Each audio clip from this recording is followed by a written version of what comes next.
Dal quarto video dell'inchiesta del sito Fanpage emergono inquietanti connessioni tra la criminalità campana e il mondo imprenditoriale veneziano. Tragedia in un'acciaieria di Vicenza, un operaio di 36 anni ha perso la vita dopo lo scoppio di una tubatura ad alta pressione. Arresto in flagranza di un anziano che picchiava da tempo la moglie, all'ennesima aggressione la donna ha chiamato i carabinieri. Modella di colore di Bassano ha attaccato duramente tutti gli immigrati che non rispettano le leggi italiane, lo faccio, spiega, per contrastare con tutte le mie forze il razzismo. In arrivo da domenica in Veneto, freddo dalla Siberia, ondata di gelo tra le più significative degli ultimi 25 anni, temperature in calo e neve in pianura. La storia di Biagio, un cagnolino che ha vegliato per giorni la compagna morta, poi è stato dato in adozione ad una famiglia, ma il cagnolino è fuggito, ora a Treviso tantissime persone lo stanno cercando. A Treviso la vernice della mostra di Auguste Rodin, che aprirà sabato con ben 75 opere dello scultore francese unico neo, le poche prenotazioni finora da parte delle scolaresche.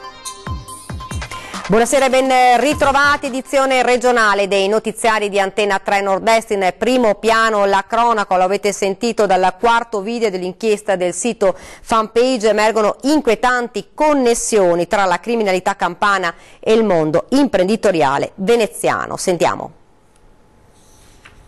Questi sono soldi della camorra. Vabbè, dov'è il problema? Non lo so, io te lo dico proprio. Ci dobbiamo stare attenti. Io ho fiducia, ti ho conosciuto da poco. Vabbè, ma mica li cambiamo noi, li facciamo cambiare. Non lo so, sono affari tuoi.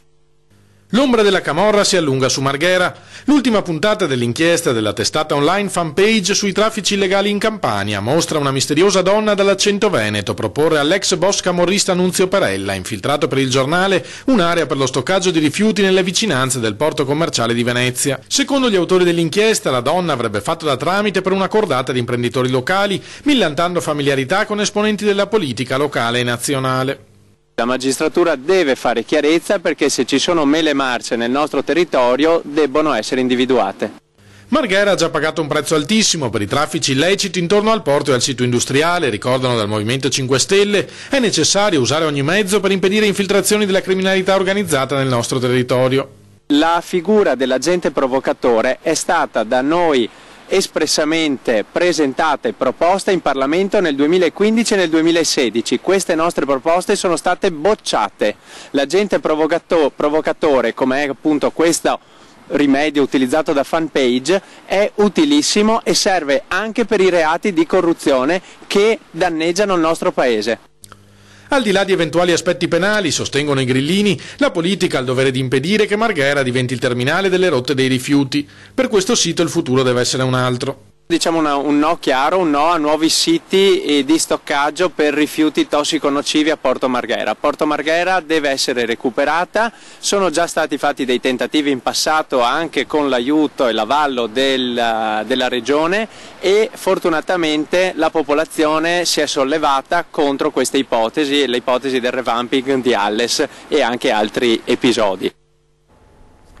Tragedia sul lavoro questa mattina verso le 9 alle acciaierie Beltrame in zona industriale a Vicenza. Per lo scoppio di un tubo in pressione è morto un operaio di 36 anni. Sentiamo. Fabbrica chiusa, turni di lavoro sospesi, tir dei fornitori deviati al parcheggio di fronte alla fabbrica. Dalle 9 di oggi alle acciaierie Beltrame di Vicenza si fanno i conti con la tragedia di un giovane uomo morto mentre lavorava. Andrea Ponzio, 35 anni, poco prima delle 9, è morto all'interno dello stabilimento di Via della Scienza. Sarebbe stato colpito al viso e al collo dallo scoppio di una tubatura. L'operaio era su un ponteggio quando è esploso un tubo di olio sotto alta pressione che l'ha preso in faccia. Ponzio è stato soccorso dai colleghi e dal personale del SUEM 118, quindi è stato portato d'urgenza con l'ambulanza in ospedale, dove però è morto per la gravità delle ferite riportate.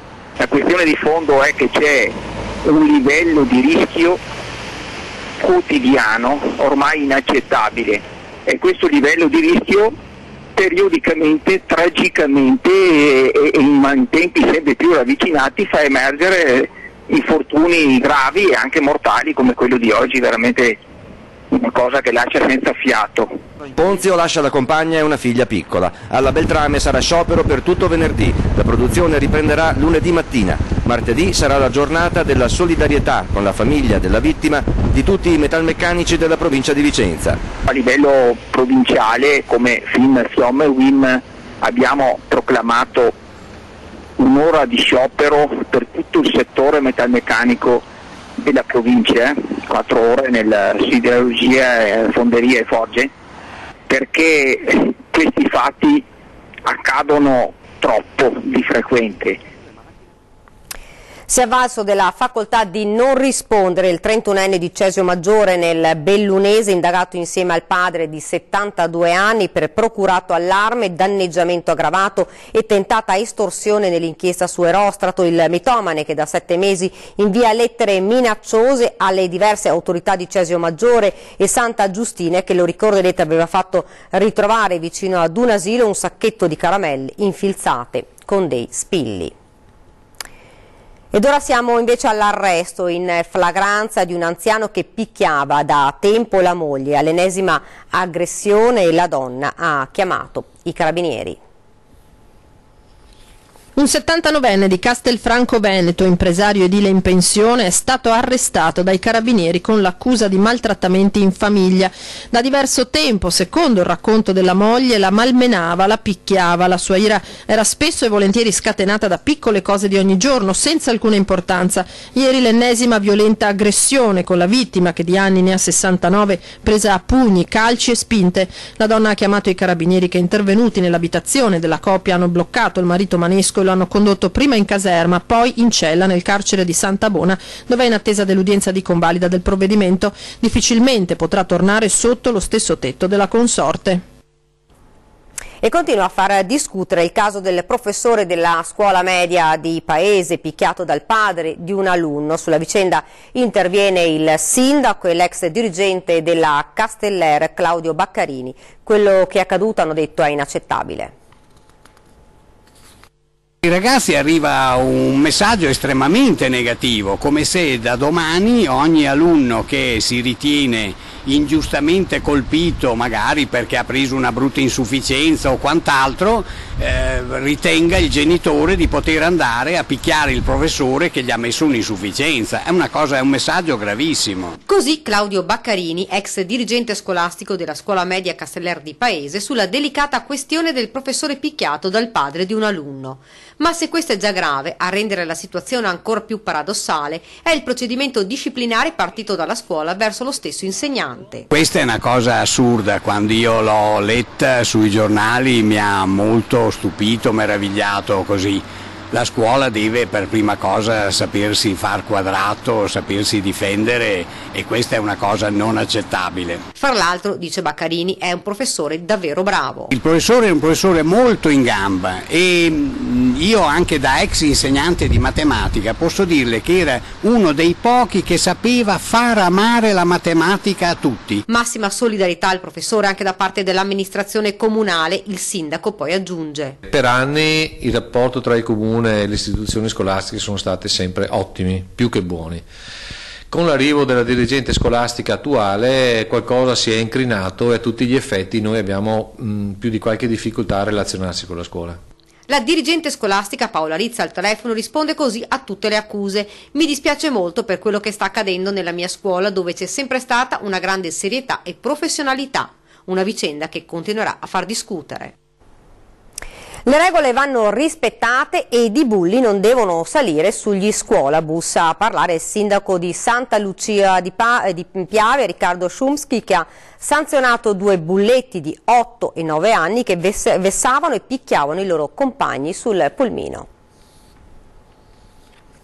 Non erano serviti richiami nell'intervento dei carabinieri in congedo, intervenuti più volte per sedare i 2 bulletti nello scuolabus. I ragazzini avevano continuato ad aggredire gli altri piccoli. Questi 2 bambini di 8-10 anni disturbavano, aggredivano, facevano i bulli, insomma, nei confronti dei compagni, ma non le solite cose che avvengono ai bambini, anche cose più pesanti, insomma, anche violenze, calci in bocca. Numerose le segnalazioni arrivate al sindaco sia dai genitori degli altri alunni sia dagli stessi autisti dei pulmini. Una situazione che era diventata ormai ingestibile, così il sindaco ha provato ad intervenire chiamando i genitori e i 2 bulletti. Risultato? Nessuno. Così il primo cittadino ha deciso di passare alle maniere forti. Per un mese ai 2 bulli è stato vietato di salire sullo scuolabus. Così per 30 giorni hanno dovuto farsela a piedi da casa a scuola e viceversa. Questo è accaduto poco prima di Natale. Una settimana dopo la ripresa delle elezioni i genitori sono venuti qui in comune e hanno chiesto al sindaco di ascoltarli, i bambini mi hanno chiesto scusa per il comportamento, i genitori hanno assicurato che sarebbero cambiati, anche i bambini. Io ho detto io vi do una possibilità, qui non si tratta di fare i cattivi, si tratta solo di capire che ci sono delle modalità di comportamento ben definite. Ora la situazione è migliorata, sono sempre esuberanti ma non violenti, ma il sindaco si affretta a dire. Tenendo conto che se per adesso si ripete la questione non vanno più sul nostro bus, ma da qui all'eternità. Fra l'altro questo non è l'unico problema. Qualcuno, spiega il sindaco, ha deciso di fare le gare in auto lungo le strade del comune. Non sono riuscito a prendere la targa, ma se qualcuno di Santa Lucia riesce a darmi la targa di chi questa notte alle 11 faceva il Gran Premio in paese facendo giri ripetuti, siamo qui per prendere per le orecchie anche questi. Non è tollerabile che chiunque qua faccia quello che vuole fregandosi delle regole. Ed ora invece ci occupiamo di immigrazione, lo facciamo in maniera diversa dalle solite, dando la parola ad una modella di Bassano dalla pelle nera che ha attaccato duramente tutti gli immigrati che non rispettano le leggi italiane. Lo faccio, ha detto, per contrastare con tutte le mie forze il razzismo e non accetto strumentalizzazioni politiche.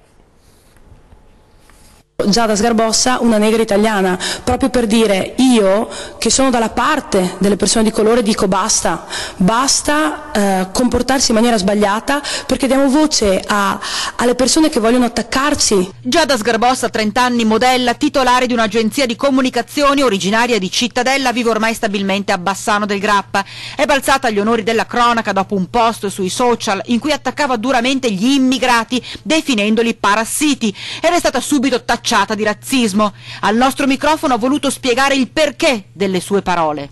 Quando parlo di parassiti delle persone che al posto di cercare di adattarsi a quelle che sono le regole, le usanze di un paese che ha già delle leggi previste, fa dei cortei, appicca dei fuochi, scimmiotta. Quindi il scimmiottare, la scimmia, ci tengo molto a sottolineare, sta negli occhi di chi legge. Io non do delle scimmioni alle persone nere, perché altrimenti la prima scimmione sarei io. Io non vedo un mangiabanane in un nero, perché altrimenti lo dovrei mangiare anch'io, ok? È proprio il voler dire scimmiottare atteggiamenti poco consoni ad un paese che ha delle regole e delle usanze, non fa bene a nessuno. Invito le persone di colore a dire non giochiamo al loro gioco, comportiamoci bene, chiediamo aiuto in maniera corretta, perché sai poi il povero che è qui, che lavora e che per anni fino adesso si è permesso di lavorare e fare dei lavori che nessun figlio di tutti questi bianchi che adesso ci danno dei neri di merda avrebbe fatto. Certi figli dei bianchi non sarebbero nati in concerie, ok? Invece tutti i neri che questi anni hanno lavorato sodo adesso devono pagare uno scotto per una migrazione clandestina fatta male. Ecco, non ci sto in questo io non ci sto in questo. Quindi associare a me la parola razzismo è tanto di più distante e veramente stupido chi abbia mai sentito. Una cosa su cui non transige è questa: esigi che non ci sia strumentalizzazione politica. Sì, esatto, la cosa che più mi ha infastidito è proprio questo. Ho espresso un'opinione come l'esprime chiunque di qualsiasi colore e aver giocato, alcune persone hanno giocato sulla voglia di dire voglio fare una propaganda politica pro qualcosa o contro qualcun altro, assolutamente no. Non nascondiamoci dietro un dito adesso e fare i buonisti dove non è vero, il bianco e il nero è uguale, magari. Cioè, spero di andarmene da questa terra quando veramente il colore della pelle non ha più un significato. Record di multe dagli autovelox a Padova, posti lungo le tangenziali cittadine, ma un automobilista su 3 non paga la sanzione. 440 multe al giorno, 40 a dispositivo, dei veri e propri killer della velocità, gli 11 autovelox posizionati lungo le tangenziali di Padova. Cifra 6 zeri per gli incassi del comune, che potrebbe fare i conti su una lusinghiera somma di 39 milioni di euro l'anno. Efficaci sì, ma non tutti i cittadini gradiscono. Che sono troppi e che servono a fare le casse del comune, perché 90 all'ora su certi tratti in tangenziale, insomma qualcosina in più si potrebbe andare, sempre nel rispetto della prudenza, insomma. Il record delle multe è per l'apparecchio posizionato su Corso Kennedy in direzione Padova Est, vicino allo svincolo di Corso Stati Uniti, tallonato da quello tra Corso Australia e Via Po e da quello di Corso Boston, tutti tarati sui 90 km/h, a differenza del famigerato autovelox di Albignasego, e i modi per difendersi ci sono. Paura degli autovelox in tangenziale? No. No? Senza rispettare i limiti? Esatto. E che la velocità in tangenziale talvolta non sia consona per strade cittadine lo dimostra il record di 235 km/h stabilito da un automobilista pizzicato su Corso Boston. Di strada letteralmente ne corre tra simili velocità ai 95 all'ora, e infatti qualche sanzionato dimentica di pagare e un automobilista su 3 non salda il suo conto con le casse comunali. Preoccupazione in Germania per la scomparsa di 2 minorenni ritrovati sani e salvi a Venezia. Fuga in laguna. Non è il titolo di un film, ma l'idea di 2 diciassettenni tedeschi, un ragazzo e una ragazza, fuggiti di casa. Già da alcuni giorni infatti le autorità del loro paese li stavano cercando su segnalazione delle rispettive famiglie, molto preoccupate per la loro scomparsa, fino a che sono stati rintracciati proprio a Venezia dalle volanti della polizia. Passeggiavano tra le calli e alloggiavano in un hotel di Mestre. È bastata una verifica più approfondita sui loro dati per scoprire che nei loro confronti c'era una denuncia di scomparsa presentata proprio in Germania. I poliziotti li hanno dunque presi in custodia, portati in questura e, una volta contattato il consolato tedesco, organizzato il loro rimpatrio. Pronti a lavorare per l'autonomia del Veneto e per l'approvazione di una legge popolare sulla legittima difesa, i candidati della lista civica popolare lorenzina. Abbiamo sentito Antonino Pipitone, candidato al plurinominale alla Camera. Sentiamo. Obiettivo primario: superare il 3%, soglia di sbarramento per entrare come gruppo in Parlamento, ma le idee restano chiare per i candidati veneti della civica nata attorno al ministro della Salute Beatrice Lorenzin, come Antonino Pipitone. Speriamo di raggiungere il 3% ovviamente, che è la soglia per farci andare in Parlamento. Valori importantissimi: innanzitutto una grande battaglia per la salute della gente, per la sicurezza e la tutela dei soggetti più deboli, per quegli anziani che hanno bisogno di cure particolari. Da Veneto, pronto a battersi per l'autonomia, Antonino Pipitone, che ha già sottoscritto l'appello lanciato dalle nostre emittenti. Io ho sottoscritto l'appello che voi avete lanciato, sono perché il Veneto abbia una maggiore autonomia, ho firmato delle leggi anche in Consiglio regionale per questo, e se dovessi essere eletto il mio impegno è che questa regione abbia una maggiore autonomia su alcuni temi, dalla sanità, dove ne ha già tanti, ma anche sul lavoro, sull'ambiente e altri pezzi importanti della gestione del nostro territorio. Ma anche su un altro fronte promette un impegno il candidato alla Camera: la legittima difesa. La nostra proposta di legge, che voglio ricordare, ha raccolto oltre 2 milioni di sottoscrizioni, proposta di legge di iniziativa popolare, oltre 2 milioni di sottoscrizioni a livello nazionale, oltre 300.000 veneti e 32.000 del Padova e provincia, di cittadini che sono alzati, sono andati a firmare. Prevede delle cose molto semplici: che a casa propria uno sia sempre tutelato dallo Stato. La seconda proposta è che nessun delinquente che possa subire un danno possa essere risarcito, e la terza proposta è che ci sia il raddoppio delle pene per violazione di domicilio, che consenta a chi fa il delinquente di avere anche il rischio che vada in galera. Verso il voto del 4 marzo, ieri sera in studio Arnaldo Uccella del Partito Valore Umano, che ha parlato degli 11 punti del suo programma, che partono da una proposta molto particolare. Sentiamo quale. Per esempio la riduzione del lavoro a 4 ore piuttosto che a 8, mantenendo lo stesso stipendio. Come fa a essere sostenibile per un'azienda una cosa? Perché significa che poi deve assumere un'altra persona, no? È proprio quello che vogliamo. Se noi assumiamo, se noi creiamo contribuenti vuol dire più soldi nelle casse dello Stato. Quindi assolutamente sì, più lavoro, più disponibilità, riduzione anche del limite pensionabile, perché ormai ci stiamo rendendo conto che la gioventù tu è il traino, no? Finisci l'università, cosa fai? Molti vanno via, quindi fuga di cervelli, bisogna riportare al centro l'essere umano e il valore. Per questo Partito Valore Umano, giovani, forza lavoro 4 ore, perché grazie alle 4 ore di lavoro uno dopo può dedicarsi alla famiglia, allo sport, alla libertà, al tempo libero, quindi necessità di creare più servizi. È una formula semplicissima: più servizi creo, più lavoro creo, più giovani lavorano, più contribuenti o più gettito. È una cosa semplicissima. Ed ora ci fermiamo un attimo, c'è la pubblicità.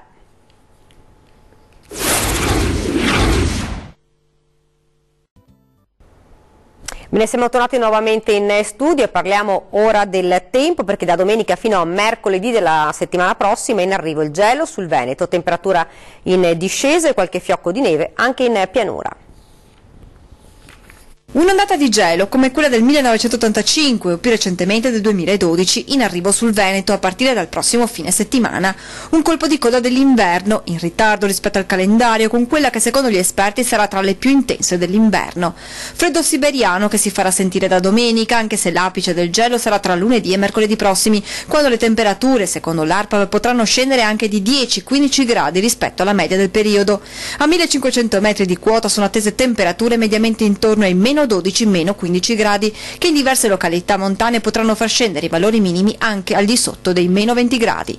In pianura le temperature saranno su valori minimi diffusamente inferiori allo zero già da domenica e raggiungeranno i valori più bassi tra lunedì e mercoledì, fino a toccare punte intorno ai meno 7-meno 9 gradi. Anche le massime giornaliere saranno molto basse, in pianura resteranno intorno allo zero. Domenica e lunedì poi la sensazione di freddo sarà ancora più forte per i venti nord-orientali che soffieranno sulla nostra regione. Sarà comunque un'ondata senza particolari precipitazioni. L'aria fredda infatti sarà piuttosto secca e quindi niente nevicate abbondanti, anche se nella prima parte della giornata di domenica non si esclude qualche fiocco di neve sulle zone montane e anche e soprattutto sulla pianura meridionale.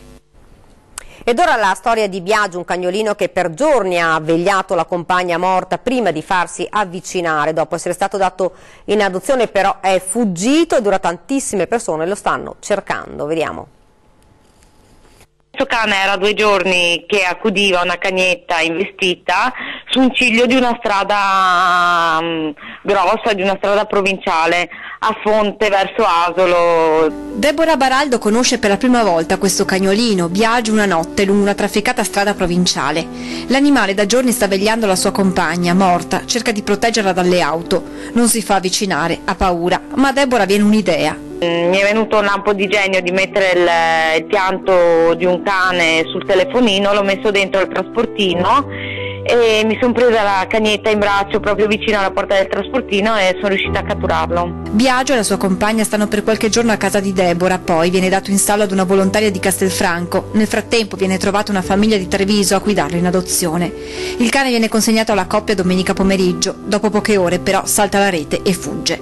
Da quel momento tante le segnalazioni di persone che lo hanno visto aggirarsi nella zona di Sant'Antonino, nei pressi della chiesa votiva, ma nessuno al momento è riuscito a prenderlo. Era stato avvistato anche dal postino del paese sulla tangenziale. Comunque lui ritorna sempre nelle stesse zone da dove è scappato. Un piccolo esercito di persone si è organizzato per cercare nell'arco della giornata Biagio, una commovente gara di solidarietà per questo cane davvero speciale. Stamattina, per dire, una signora che ha una cartoleria giornali alle 5 era già in cerca. E, insomma, stiamo facendo di tutto perché è proprio una spina nel cuore. Un consiglio poi a chi dovesse vederlo. Stiamo chiedendo alla gente di tenere i cancelli aperti e che se lo vedono di non fargli pressione di lasciare il cancello aperto. Chi avesse notizie di Biagio può chiamare la signora Deborah al 347 464 1968. A Santa Caterina la vernice della mostra su Auguste Rodin, che aprirà sabato con ben 75 opere dello scultore francese posizionate in un museo rinnovato, unico neo, le poche prenotazioni finora da parte delle scolaresche.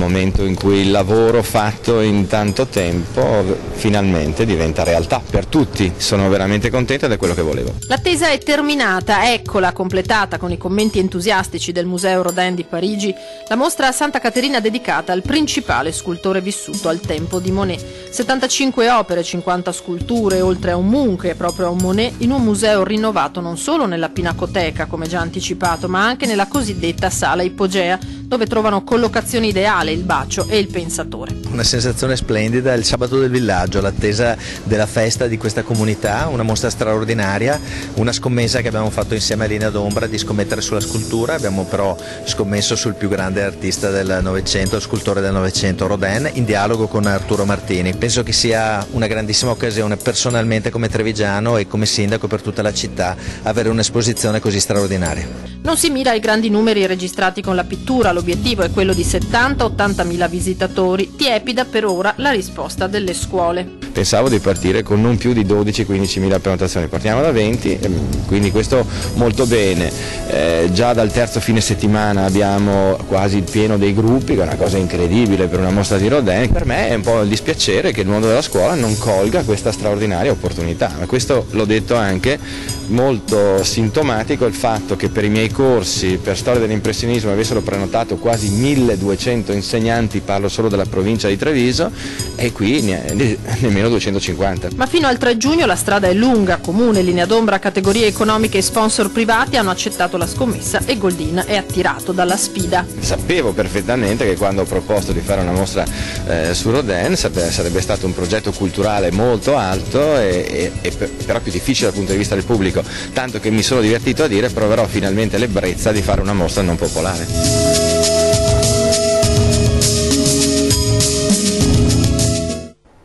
Ed è davvero tutto, vi lascio alle previsioni del tempo, grazie davvero per averci seguito e buona serata.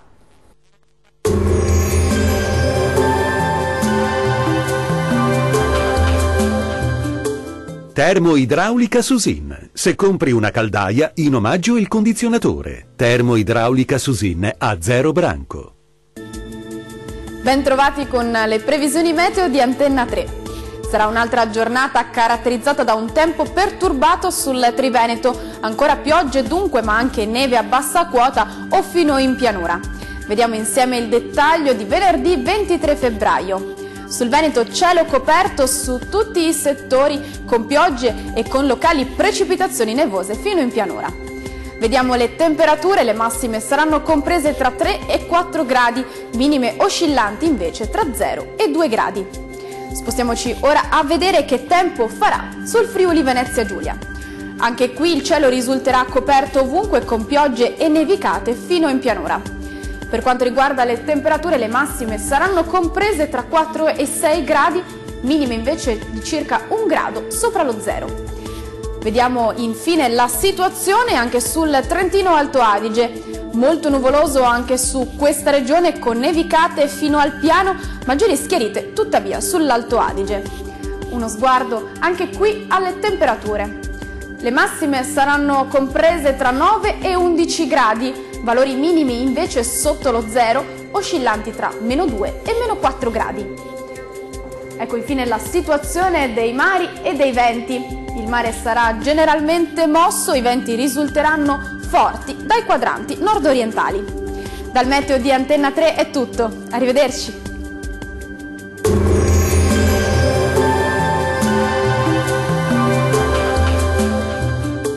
Termoidraulica Susin. Se compri una caldaia, in omaggio il condizionatore. Termoidraulica Susin a 0 branco.